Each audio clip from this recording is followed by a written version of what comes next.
Yesterday afternoon, we attempted to bring a bill to the floor that finally holds Wall Street accountable. It is a bill that includes the strongest protection for consumers that has ever been enacted. It's an end to taxpayer bailouts, and it gives tools to individuals, the resources they need to make smart financial decisions.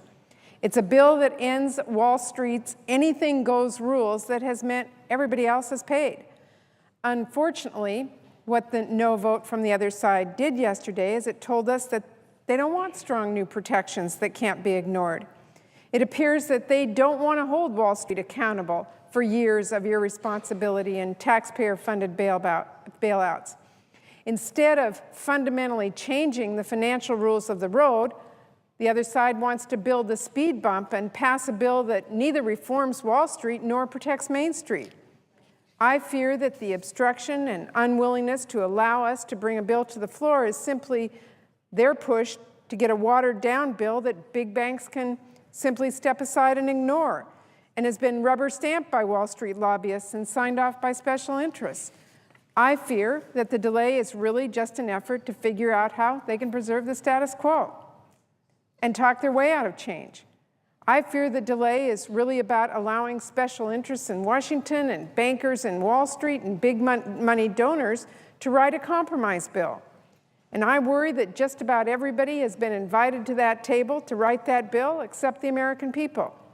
And that's because the vast majority of Americans want to see strong Wall Street reforms that we've put forward passed. In fact, just yesterday, the Washington Post released a poll that shows that 63% of Americans want to see stronger regulations of Wall Street enacted. But you know what? There's still a widely held view on Wall Street, as yesterday's vote shows, with many in this chamber, that the voices of the people can somehow be drowned out by big money and twisting words about the truth about what is in this bill. Wall Street thinks that they can get away with highway robbery because, unfortunately, they have.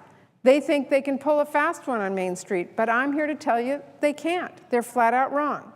And I know because I got my values from Main Street. That's where I grew up, in a small town of Bothell, 1,000 people.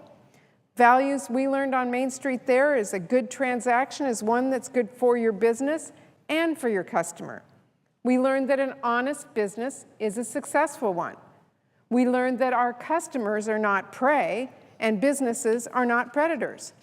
We learned that personal responsibility means owning up to your mistakes and making them right. And we believe that these values are strong throughout our country today. Those values exist in small towns like I grew up in and big cities in every one of our states. And everyone who voted against moving forward with this bill yesterday is going to hear from people who hold those values today.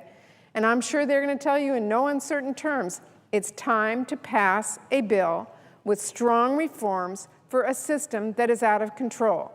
It's time to protect our consumers. It's time to end bailouts. It's time to restore personal responsibility and bring back accountability. Madam President, I am very hopeful that in the coming few days, that all of those who voted no will move forward with us and listen to the hardworking men and women in this country so that we can put forward a strong reform bill on Wall Street and protect the American people and the millions of people who've lost their job and lost their security and lost their homes in the last few years from ever having this happen again.